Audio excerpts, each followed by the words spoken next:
Okay folks, following today, we're out here with the injector pump on the Caterpillar D13000.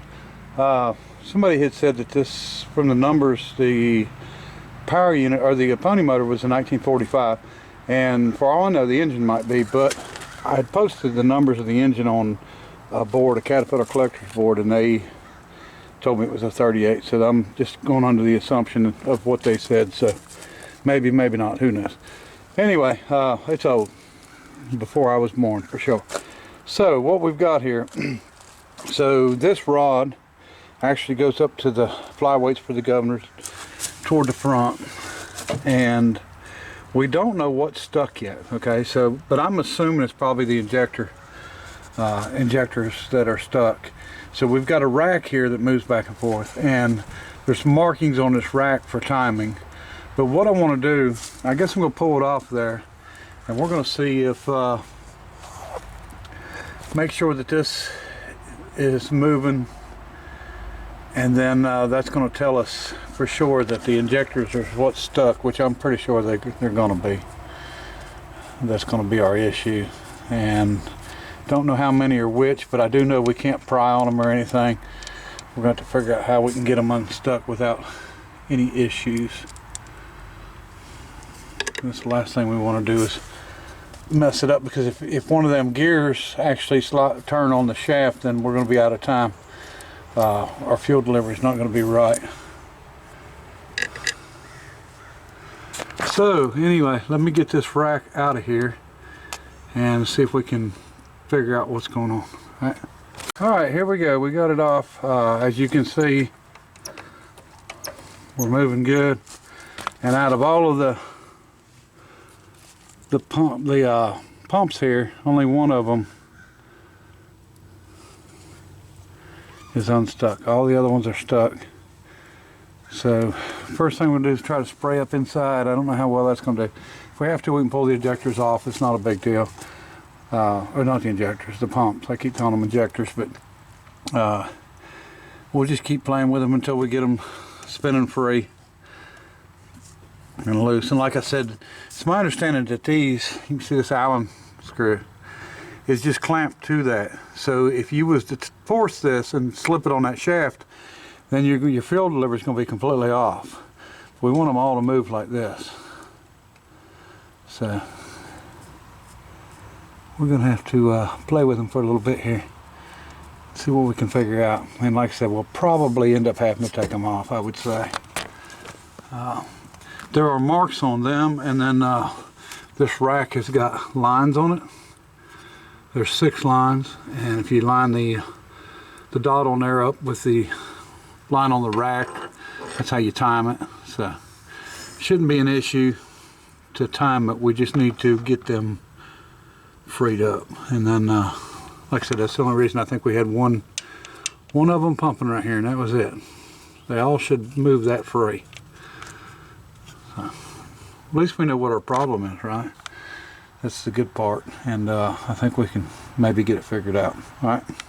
Okay folks, so we've gotten 2 off and actually got them unstuck, and that's the only way to get them apart, I guess. You know, this, I'm sure, not the right way to do things, but what I found is if you take the bolts out and then get up under here and then get on both sides up with a screwdriver, thin one, and you can slowly work it out. Now what happens is it pulls the lifter up, because the lifter's got a spring that pushes it back down against the cam, so it'll actually pick up on the lifter, and that allows you to get up under it.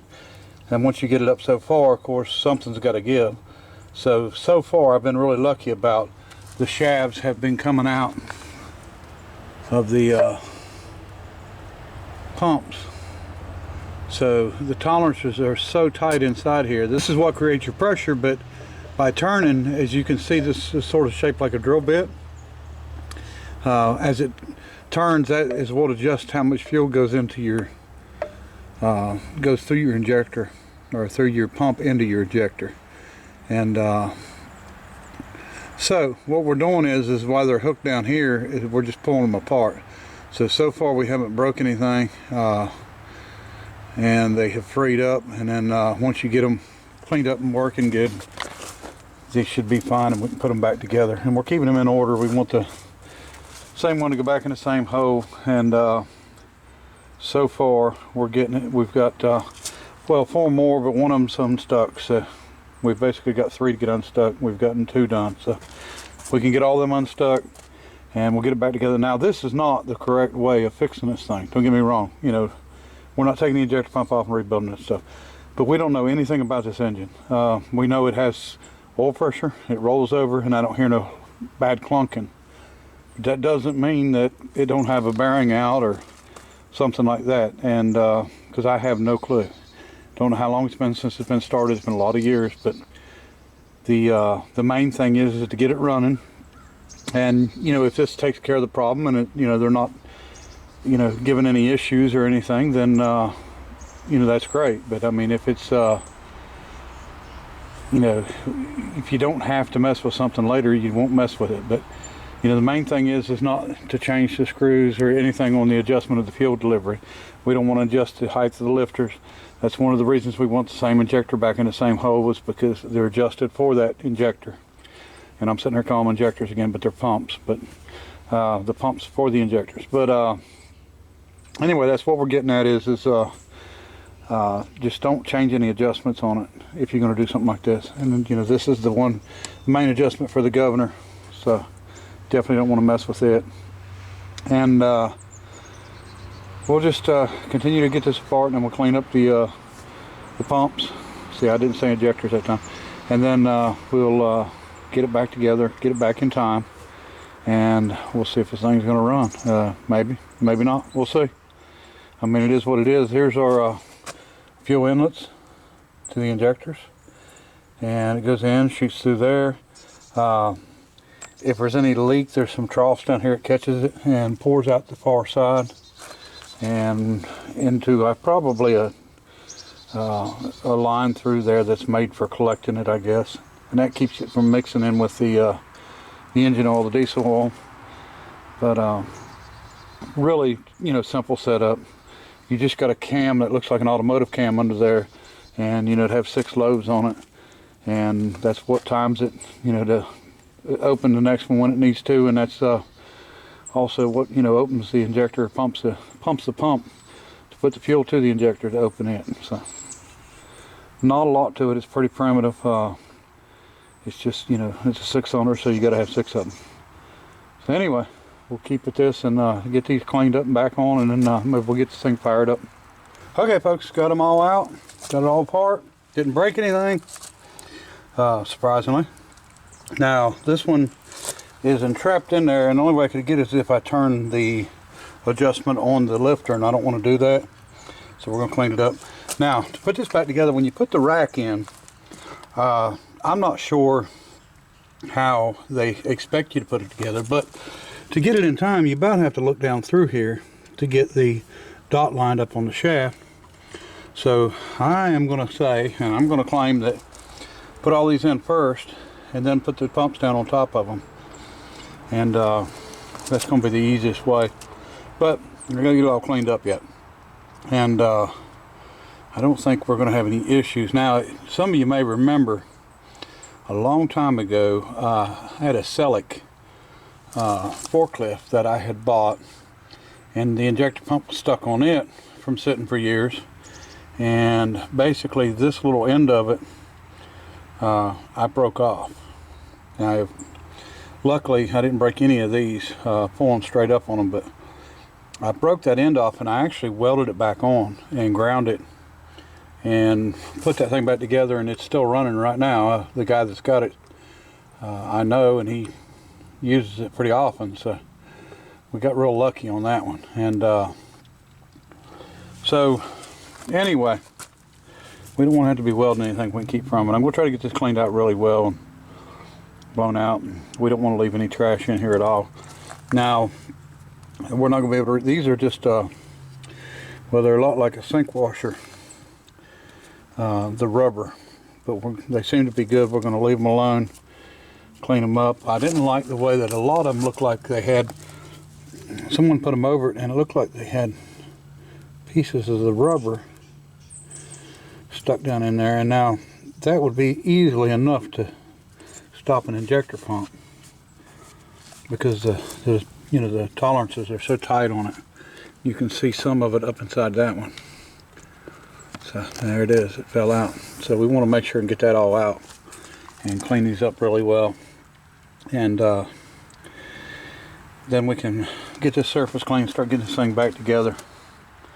And we should be able to make some smoke blow here. I think this is going to take care of the problem. Alright, all the pumps are back on. And now we're going to start bolting everything together, tighten everything up. We got her in time and should be ready to go. I think she's going to work out. We got a rack that moves now. Much nicer.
Alright folks, we're going to try to start it one more time, see how it starts now that it's been run a little bit.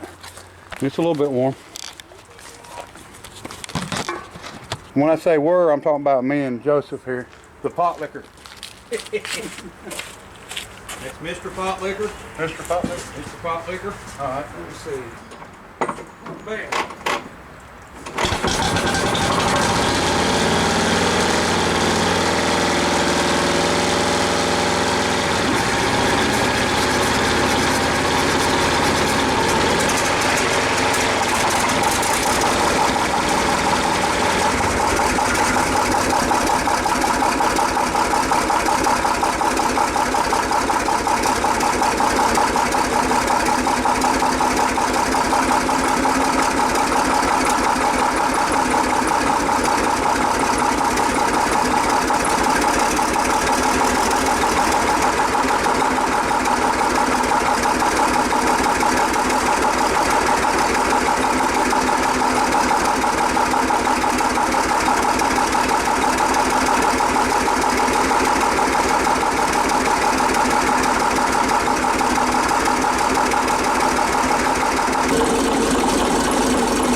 And that's all folks.